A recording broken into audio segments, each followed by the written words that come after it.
All right, welcome back to Things Reasons, the independent show for Australian IT leaders who want to hear what people actually think. We've got a pretty exciting episode ahead of us today. Sure do. Welcome, Naran, Thank you. co-host. Fearless as always. What have you been up to this week? I've been to Tasmania recently. Now, I'm lucky in that I have a place there. My mother-in-law happens to live in it. It's probably unfair to say that we put her there specifically, but I know she's very happy living there. I love going to Tasmania. I think it's an awesome place. It's always really rugged too. You drive around and you look up and the clouds and the wind and the weather and all the rest of it, you feel like you're on an island in Tasmania. And you go to these lovely gastro pubs. The food's excellent. The locals are lovely. I don't know. I like the place. There's something about it. Love Tasmania. Little trip to Tasmania. Perfect. Yeah. What have you been doing? Mate, I'm reliving my youth, my misspent youth. And I've been neck deep in building a Tamiya Hornet remote control car with my son. Oh, my God. Yeah. That's amazing. Yeah, and we got crazy on it. We put a hotted up motor in it. It does donuts in the dirt. And let me tell you, it's way more fun than doom scrolling my LinkedIn feed. Who's enjoying that more, you or Lockie? Look, I got to say, it could be me. It could be me. I'm ready to buy the next one. All right. Very good.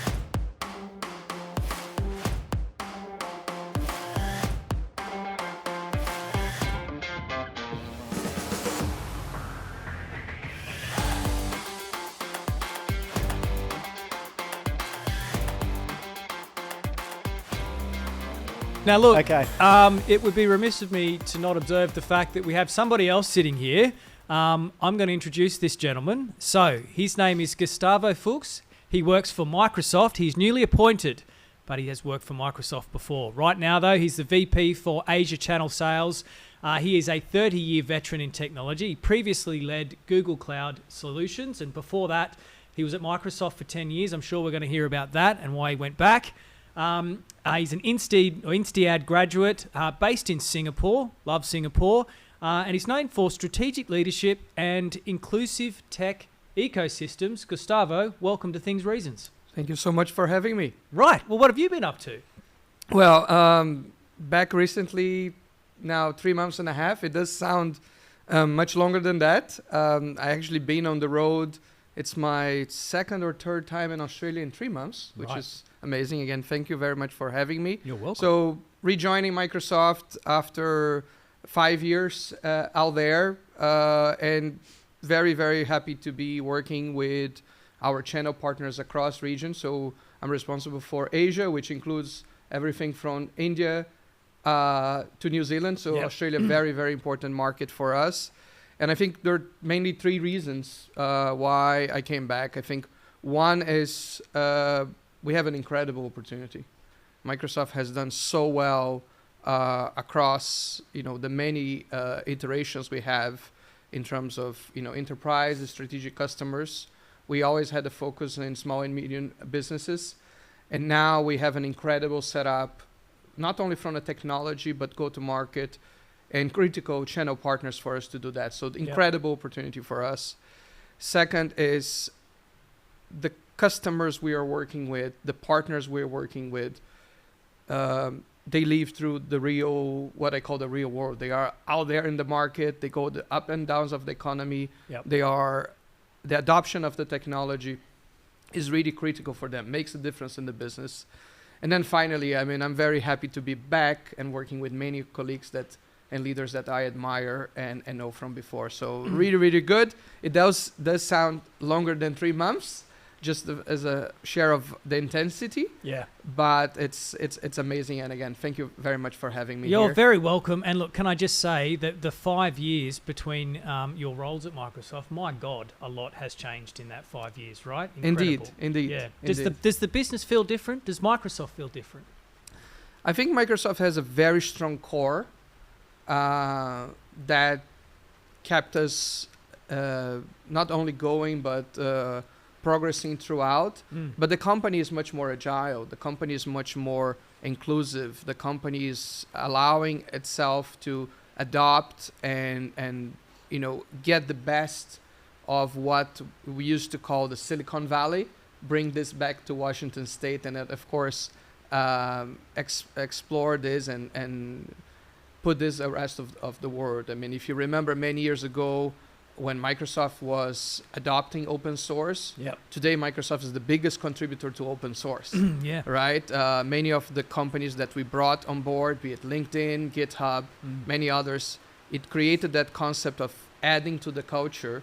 And we see the company now being much more inclusive, much more agile, much more nimble to tackle many of those challenges and to help customers where they are, not only where we're coming from in terms of our own set of beliefs. Yeah, I get it.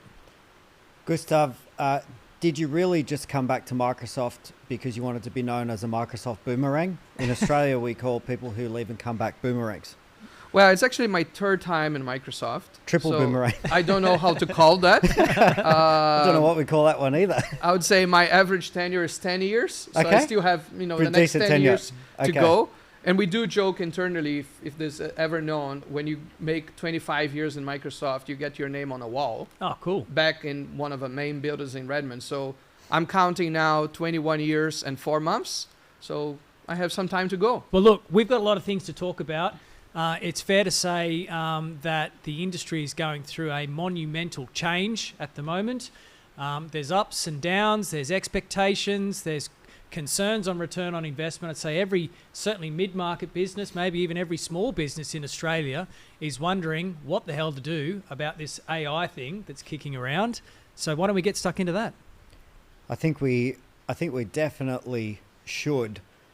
In terms of the agenda for Microsoft with AI, agentic AI, adoption of things like Copilot and other technologies globally. How do you see that in terms of your role and how you're looking at the market through that lens of AI adoption? Are you seeing challenges, headwinds, tailwinds? What's happening there? I think the first thing is interesting to realize is that AI is a technology and an area of focus for many decades, but the last wave with generative AI is 3 years old, right? Since the announcement of ChatGPT to now, we have been 3 years old. And even then, from the first iterations to where we are now, we went very fast from models hallucinating to a world where we're now getting to start to get a lot of value from what we call agentic AI. So a lot of progress, and I think we will continue to see progress at even a larger scale. So not only people in companies using agents, but also they getting the benefits of agents to agents communicating. And I think the harnessing of the technology, it's really just at the beginning. In terms of the role we play and the role that our partners play to that, is that Microsoft is a platform company, and it builds its platform so partners can build capabilities. Partners and customers can build capabilities on top. And with Copilot, as an example, we see this as the window for those companies to get the value from generative AI and from agents. There are a lot of things we're going to be doing ourselves. So if you think about agents as, researcher, analyst, those are basic capabilities we have. Yep. But the whole value of this for customers across segments will be on agents that get built on top. Yes. Some of those agents will be built by their own IT departments, by their own functions, and with different levels of complexity, from no code to actually proper, very comprehensive agents. And some of them are going to be built by individual service providers as tailor major projects, or even from ISVs, right? Yes. So software companies are building on that. And our job, working with channel, working with partners, is to ensure that our customer needs are served by each one of those partner and partner types in each one of those geographies. Yep. So we have a portfolio, and that portfolio gets even better with the recent announcement we have of Marketplace, because not only now people have the way to monetize and drive adoption at scale, customers also have the capability to discover those agents, right? Yes. So think about it, the challenges we had before in terms of installing installing a mobile phone app. App stores helped us on that. We actually get into that now through Marketplace, and Marketplace evolving to be an agent marketplace. Got it. So John and I have spoken about this quite a lot over the last however many podcasts because it's hugely topical. And I imagine we'll keep talking about it as an evolving story. If I reflect on our business, within our business, we were lucky to have what we referred to as our mad scientists. And these are people with the right skills and background. They had software development capabilities and aspirations to explore the tech. But more importantly, we afforded them the free cycles and time to play with the technology against use cases that we knew would be beneficial, I should say, should they be successful. And this is in the areas of things like back office automation. Sure. Now, some of these projects took 6 months plus. They require constant monitoring and vigilance and retraining, etc. So they're a living, breathing thing now within our organisation. Why do I describe this the way I am? I mean, we're a tech business. We have the people, we afforded them the time and capabilities. I wonder how many businesses in Australia have the same tools in their kit bag to achieve the same outcomes. Is there a skill shortage that's going to hold businesses up? What is it that lends itself to these stats that we're hearing that 95% of proof of concepts don't make it through to production? I mean, that's alarming, but yet our own experiences within our own business were much more optimistic and successful. Yeah, I think the pace of innovation is so fast that, again, we're going from hallucination to POCs failing to actually customers saving a lot of their costs and driving upward in sales in a very short period of time. So I think there is an aspect of a news catching up to actually what's happening on the ground. Yep. We have seen many companies, service companies, focusing very much on building agents, Yep. which then puts the demand. And we have ongoing, I actually even saw from this morning from our CEO of Microsoft Commercial, more than 10 reference cases posted on LinkedIn of customers who are saving costs on customer care, driving new sales through automation, Yep. addressing back office issues. I mean, any type of activity that requires repetition Yes. and that requires deep subject matter expertise, which in many cases are also very common to have human mistakes. Those are prime cases for us to have agents working on our behalf. Yes. And there is, I think, a fundamental aspect which probably also is key in terms of improving that ratio of success, Yep. is that every individual employee, especially earlier in career or very focused, be it an analyst or a researcher, they're coming from a world where they do their job by themselves. And if you think about the ratio between things they come up with versus things they asked, the majorities are things they are being asked. And all those functions, we talk about, jobs being eliminated. I like to think that jobs are now actually transitioning because those individuals in those very focused professions, they are now actually becoming people leaders. Yes. The difference is that the people they are leading, the resources they are leading, those are virtual agents. Yes. Because they will be doing a lot of the hard work on their behalf and their productivity is increasing. So I would say the technology has come a long way and will continue to evolve, which hopefully helps on that percentage. But also the change management, how people should think about them doing their work and leveraging those agents in different ways. Yeah. Will probably make the difference for us to get to a very high level of projects being successful and companies getting this level of result.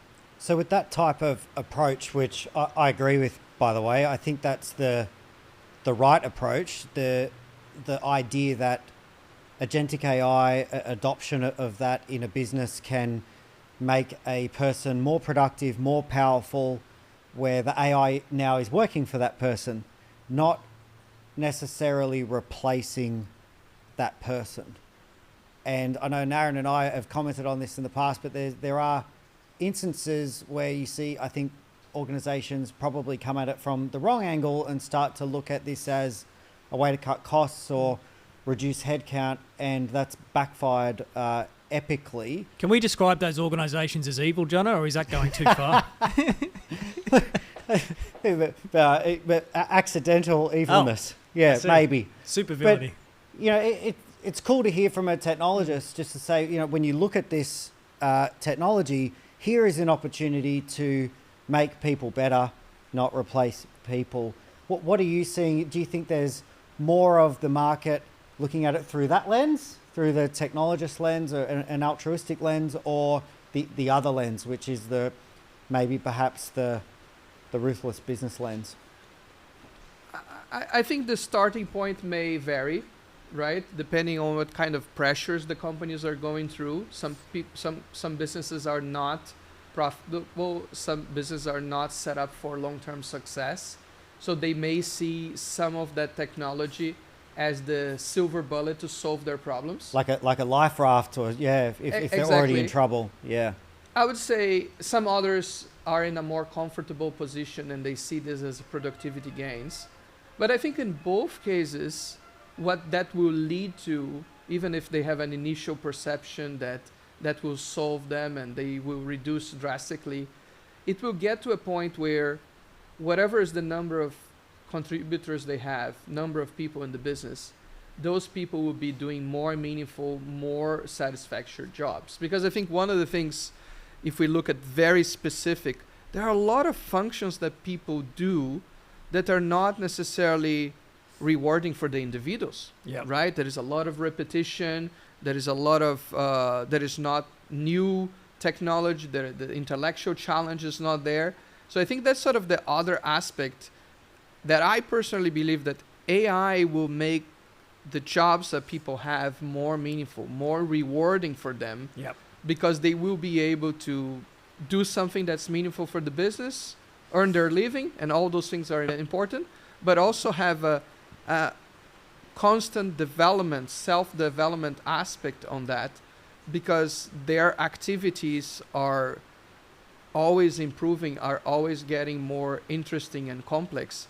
We don't talk a lot about that, but potentially also it's an incredible learning tool for individuals to do their jobs. All right, well, this is a good segue.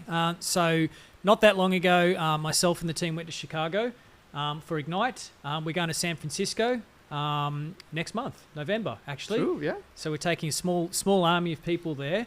Now, the last time around, it was all about Fabric and data platform and embracing Copilot for absolutely everything.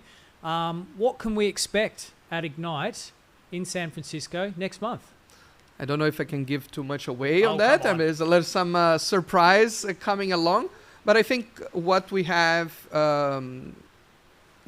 shared at the beginning of our fiscal year internally and also with our partners through our MCAP Start event for partners is that we have a very opinionated view of what we believe is the AI frontier firm, right? Okay. So if you think about all the frontier companies that have built their models, those are the companies that started with ChatGPT. Many others are building foundational models.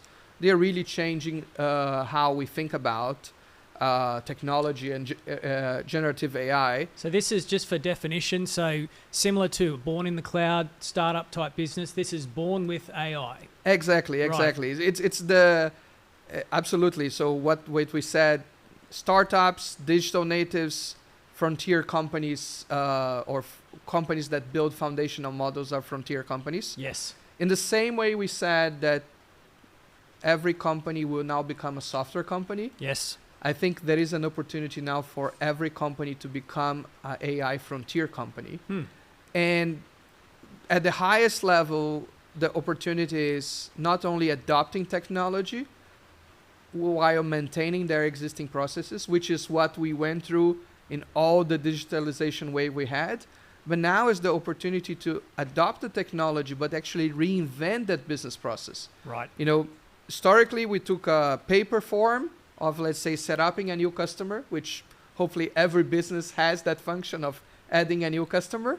And we took that from paper and maybe we put it on a tablet or on some web interface. Now we have an opportunity of saying, hey, maybe the way to add a new customer is different. Maybe I can use some common credentials. Maybe I can integrate this with other systems. Maybe AI can find some of this information for me.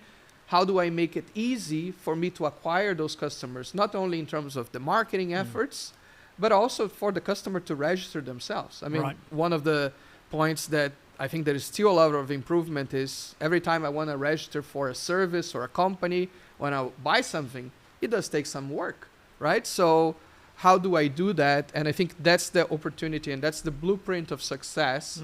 We will continue to iterate with our partners and with our customers how to become an AI frontier firm by redesigning your business processes from the ground up, maybe killing some of them in the process because you might not need the process in this new world, and also evolving your blueprint in terms of teams and functions within your company. How interesting. I think it's a noble endeavor. Definitely a noble endeavor. What is the big barrier to adoption? So if you could snap your fingers overnight and solve one thing that turns the tide, right? That sets everybody on an accelerated path to this outcome, what do you think it might be? I think AI is one of the technologies that has the fastest adoption cycles, right? If you think about all those consumer propositions, number of times to get to 1 million users or 10 million users, I think AI, ChatGPT probably gets the shortest period of time if you look at, historically, radio, TV, internet. So I think we have a lot of momentum on our side. Fundamentally, we are asking people to work in different ways. We are asking them to change how they use technology. What do they do themselves? What do they delegate? What kind of focus they put on daily activities. So I'm not sure if there is a snapping your finger and changing completely. It's more about how we as technology companies make this an easier level of adoption. And I think if we focus on the most common use scenarios, so small and medium businesses, there are very common scenarios for every business in terms of onboarding an employee, training people, getting new customers, making changes. If we can try to make those scenarios very product-oriented, we will ease the adoption. And at the same time, the technology is evolving very fast. That will create the confidence with people as we go along. Now, although there is no silver bullet, there are many things we need to take care of it as we do that. Security is very important, right? We are now, we are in the process of democratizing information for every employee, every partner, every customer of a company. How do we do this with the right security levers? How do we do this in a compliant manner? How do we make sure this is secure proof as this gets exposed, right? So it's that democratization of information requires very important thinking on this. That's one. Second is, how do we create the right incentives in the system for teams and technologists to try, right? So a lot of companies are averse to failure. I think failure now there is no choice, but you need to be keeping trying new things in a smaller scale to get the right results. So I do think we have a very fertile environment for us to try all those things, and the technology is helping us address that. So we are, I would say, if we have this discussion 12 months from now, I think we'll be having a very different set of percentage in terms of projects being successful, number of projects, number of companies that see this as natural, until we get to a point where it becomes a no-brainer, right? I remember adopting a website or having an app on an app store. Was like, why should I do that? My business is B2B. Yes. Guess what? Nobody talks about this anymore. I believe we are 12 to 18 months far from that to make sure that everybody is just the way people work. All right.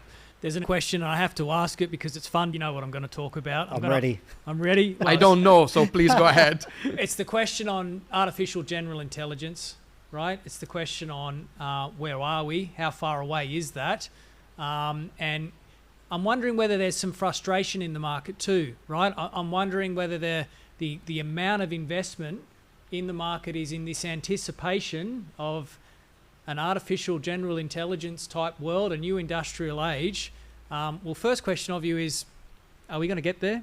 Have we arrived already? Do we have domain-specific AGI? What's your thoughts on that? Just an opinion. That one is a surprise. So, He choked on it. I don't know if I fully align to the concept of artificial general intelligence. I think that's a term that was coined. I believe some of the players in the market are very close to that. What I truly believe we are heading to is to a place where agents, copilots, chat bots, they will serve us more and more. Yes. And they will take all the, what I call thankless tasks of our day-to-days away from us. Yes. Hopefully making our jobs much more fun, much more meaningful to what we do.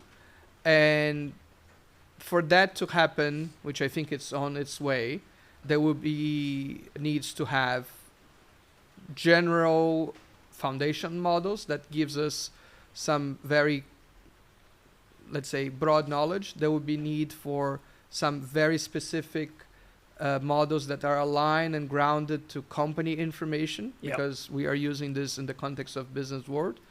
And equally important, there will be a need for all of those to communicate against each other, to make sure activities are done. I'm with you.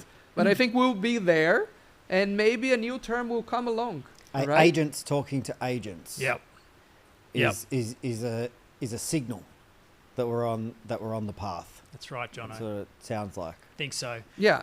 I share your view, and not to. We need our tinfoil hats, Jono. Do we have them? Some of their offsets. I'm gonna so make some. We're going to need to make some, right? Here's what I think.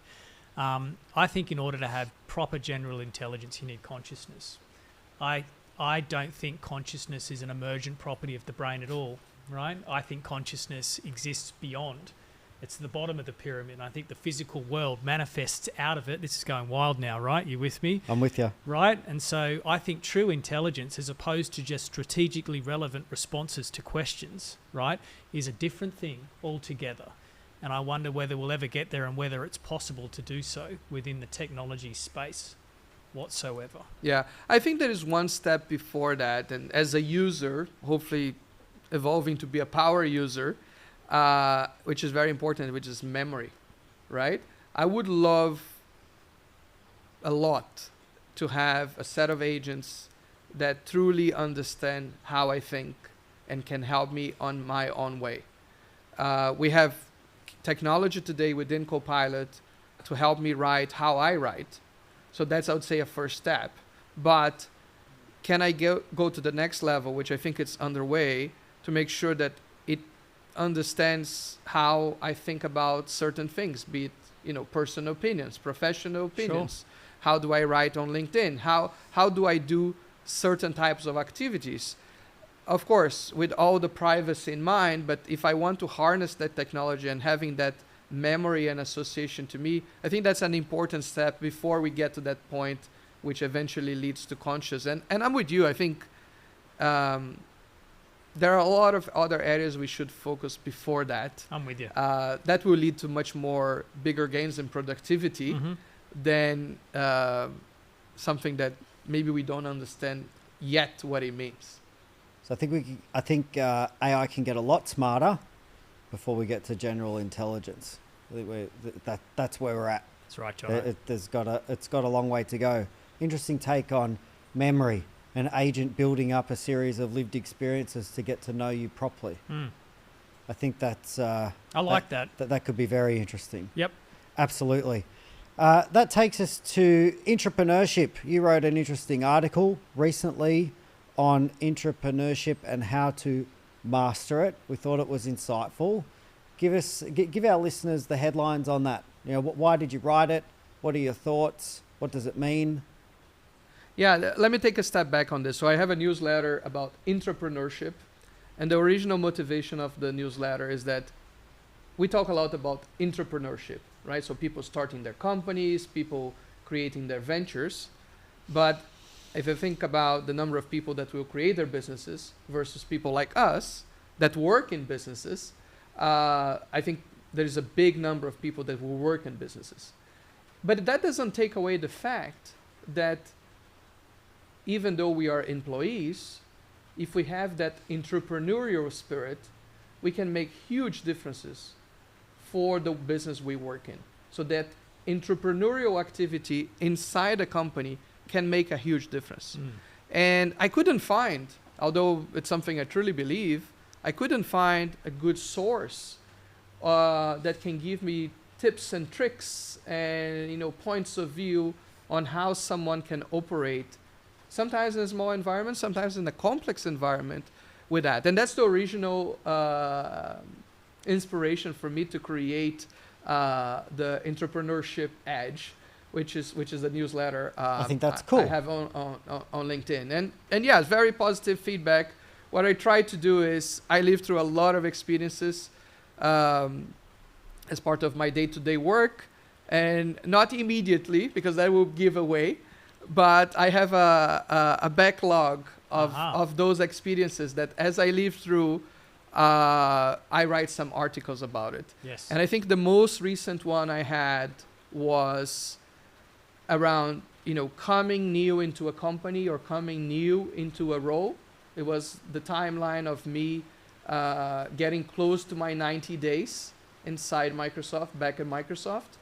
And it was a realization that, historically people used to say, oh, you need 90 days to start creating impact, to start sharing your opinion. And guess what? In the same way technology is evolving much faster, I don't think the 90 days apply anymore.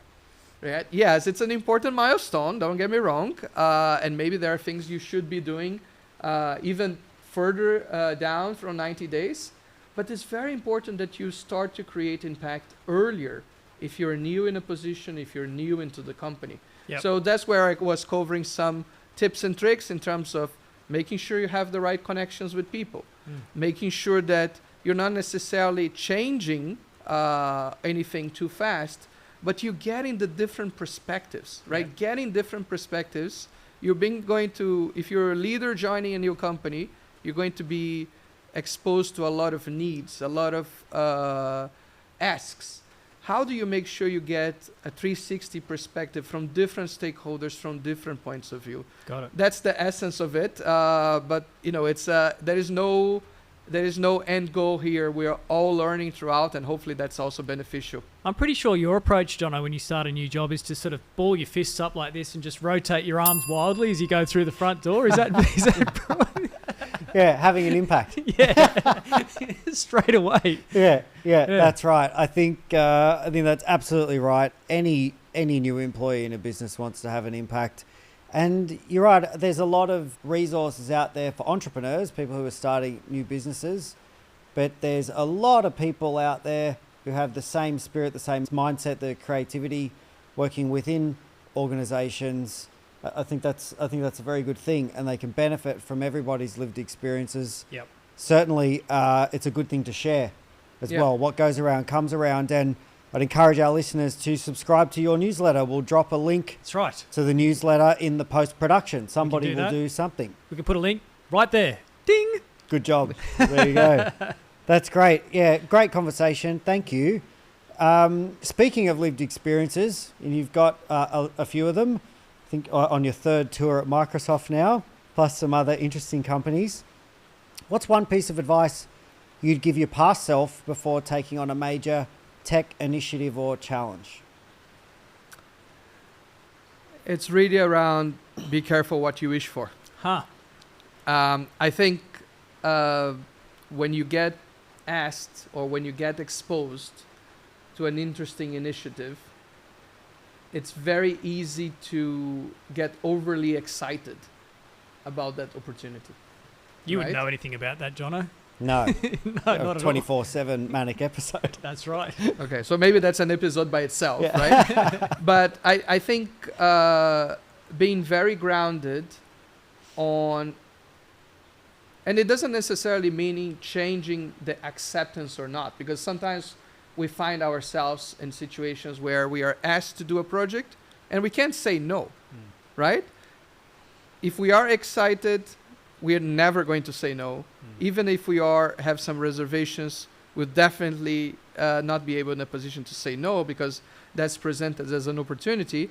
But I think being grounded and understanding the upside and the risk, it enables us to be much more intentional on managing our own expectations, which goes a long way, but also making sure that we can navigate with the leaders, with the divisions, with the teams that have been asking us to do that.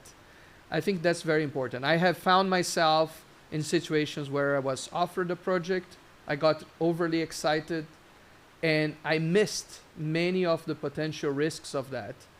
And I only saw those risks when they were potentially too late. And sometimes you are in an environment where there is accommodation for risk. Sometimes you find yourself in an environment that appetite for risk may not be there.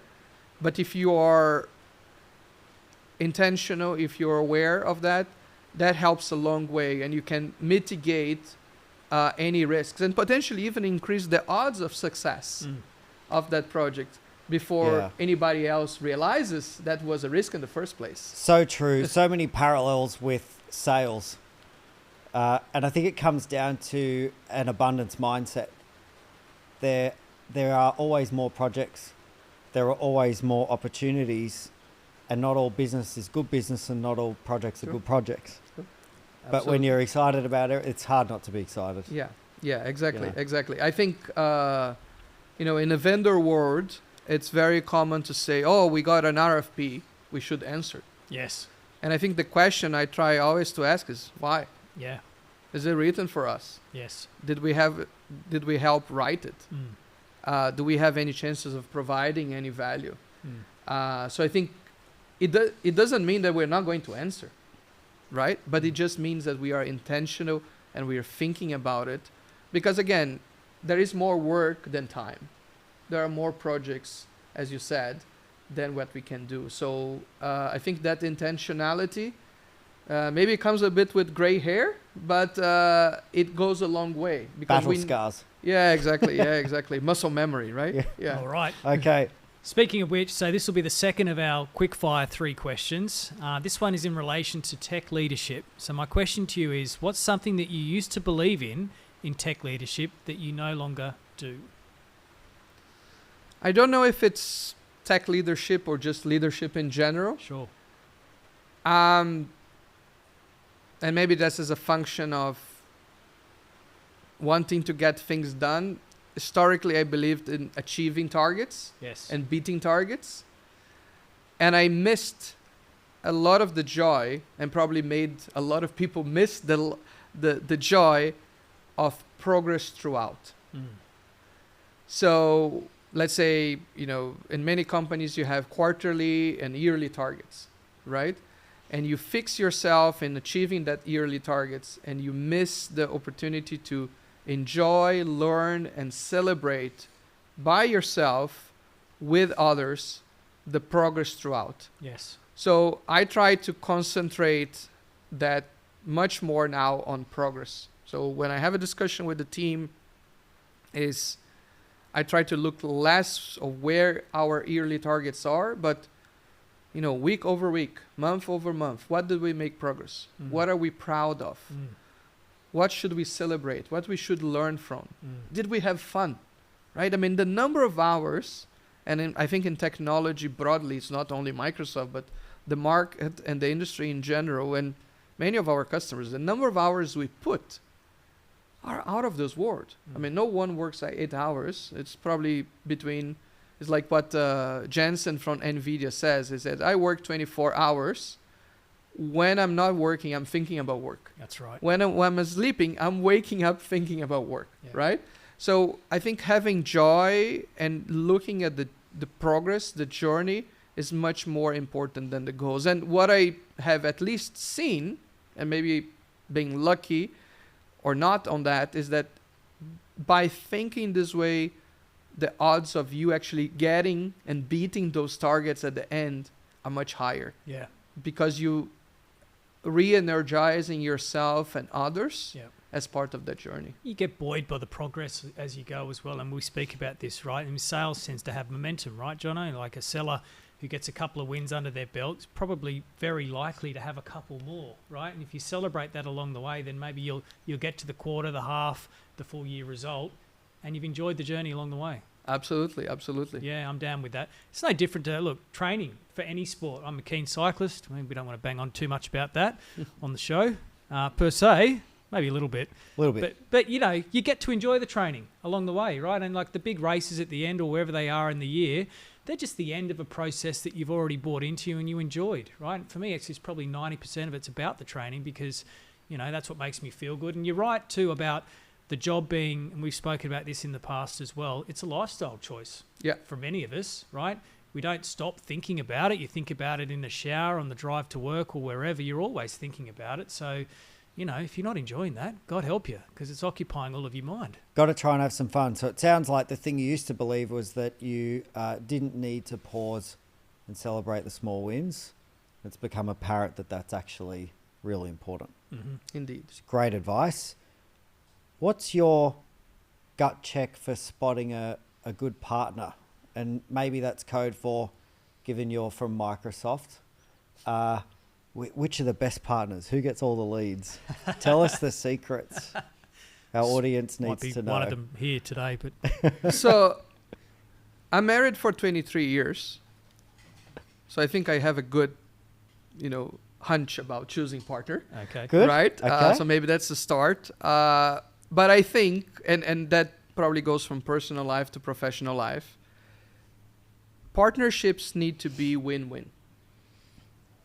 And win-win means you need to get value out of it. I need to get value out of it. There will be compromises you make. There are compromises we make. And sometimes we miss that point. You know, big technology companies, they may have their own way of doing business. But even in that case, I think there should be levels of accommodation on what is the value the partner is bringing, what's the value that the vendor is bringing, if we think about the traditional relation of vendors and partners and technology.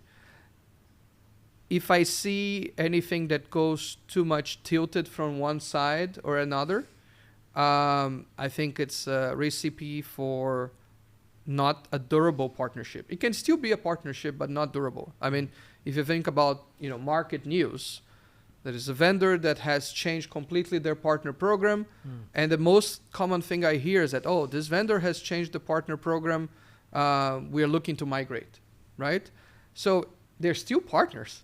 It doesn't mean it's a durable partnership anymore. Yep. So I think I always keep this as way, as we going through our own evolution of partnerships in Microsoft, are we doing things that enable durability of our partnership? Are we enabling our partners to be successful? And yes, there will be times where we need to make changes. Some of those changes we're going to be first because we have seen something that the market has not seen yet. Some of those changes we're going to be doing as a market reaction. But the key point is not the change itself, but how does that change pans out over time? Yes. Right? Because we want to have durable partners. We don't want to do this for 6, 8 months or 24 months.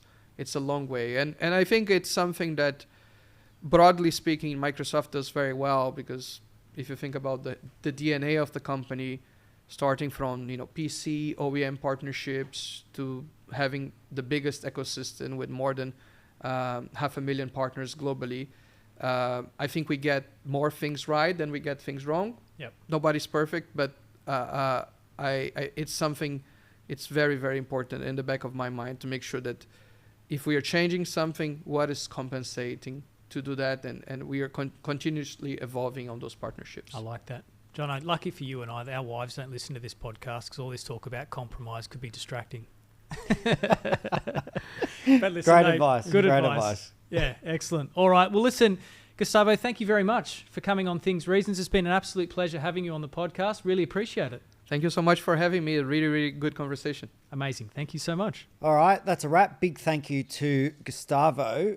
I think a very insightful conversation. Loved his take on the Quickfire 3. Yes. Around partnership being a win-win and Microsoft's approach to that. Yep. He had some interesting takes on AI as well, and I know you pushed him pretty hard.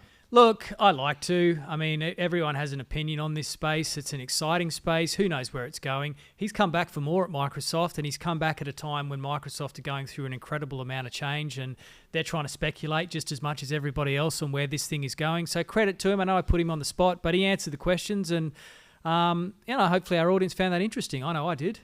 Yeah, hugely interesting to see where things are going. Very insightful conversation. Looking forward to the next one. It's good to have great guests. It is. And we've got a whole string of them coming up. So I would say, audience, stay with us, please. We're grateful that you are continuing to watch the show. Please subscribe. We watch the numbers meticulously. And when they increase, we're super happy about it. This is, of course, Things Reasons. And you can find us anywhere you get your podcasts, Apple Podcasts, Spotify, YouTube. We're going to be plastering the show all over LinkedIn. Good luck avoiding us. And we are, of course, produced by Prue Loon. Our digital producer is Karina Aguilera. And if you have questions or feedback or absolutely anything, please email us at prue@thingsreasons.show. And that's a wrap. Thank you. That's a wrap. Thanks, everybody. See you again next time.